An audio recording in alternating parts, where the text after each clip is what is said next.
Hi there, it's Michelle again, and we've been talking about taking on other people's pain, and all of a sudden a lot of people were saying, yes, I know I take on other people's pain. I take on other people's pain. How do I not do that?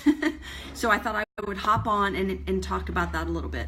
When I was at my sickest, I did this, I don't even know if I should tell you this. When I was really sick, I didn't know any better. I was an empath, but I didn't have those words yet. I didn't know what was wrong with me. I didn't know that I was taking on other people's thoughts, feelings, and emotions. And I got physically and mentally very sick.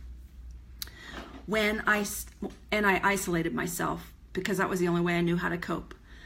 When I had to go out into the world, I did this thing in my head where I would say, it's not my problem. And this is horrible. I'm going to teach you a better way after this. But when I was really sick and I had to go to the grocery store, I had to go somewhere, I would just say to myself, it's not my problem.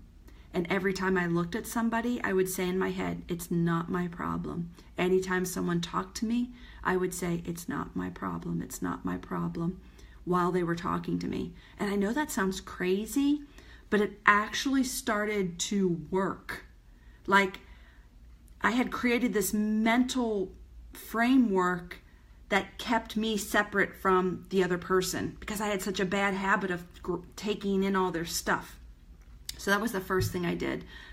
It was just self-preservation thing that came to me. So if you really are at a low point, I want you to try the not my problem. You're not going to like it because empaths don't like to think that way. They don't. But if you're in a space where you really need to preserve your own health, I want you to try that.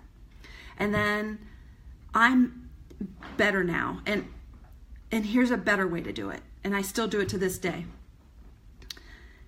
When I start to feel like I pick up on anxiety really quickly because that's something that I have an issue with. So I resonate easily with the things that I have a problem with. So in my past, I've had problems with anxiety and depression. And those are the things I resonate with out in the world. I'll see them very easily. And it'll be the same for you. The things that you struggle with will be the things you resonate quickly with others. So just recognize that. But this is what we just talked about last week in my psychic and intuitive development program. We're practicing this technique. So the first technique is, I want you to become aware, like that you have anxiety, or that all of a sudden you're feeling physical pain, or all of a sudden you're feeling anger. Like, you know how if you're an empath, these feelings and emotions will just start to pop up out of nowhere. So the first thing I want you to do is become aware and just notice that you're feeling that way. And the question I want you to ask is this mine or someone else's? Is this mine or someone else's? That's the first question I want you to ask. So if it's physical pain, you're going to say, is this my physical pain or am I picking up on someone else's? If it's anxiety, you're going to say, wait a minute, is this my anxiety or someone else's? So the first thing to do is ask yourself the question. Does that make sense? Now, when you first start using this technique, it may not be very clear if it's yours or someone else's. It's because the first time you do anything, it's never solid. So just keep practicing this technique. Is this mine or someone else's?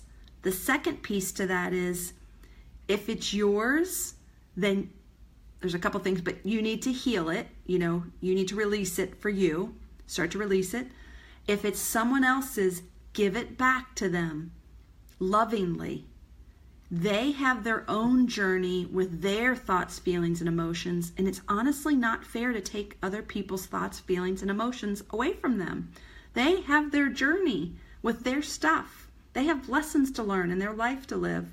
And it's actually not our jobs to take people's stuff away. We can have more discussions about that later. If you're a healer, it may be your job to help people with that. And that's another discussion.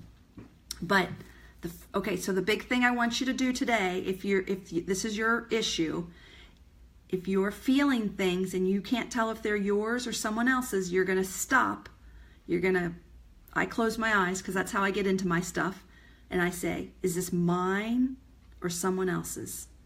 If it's mine, I need to release it. It's my problem. If it's someone else's, I lovingly give it back to them. I hope that helps. I hope that answers a lot of questions that came up today. And have a great day.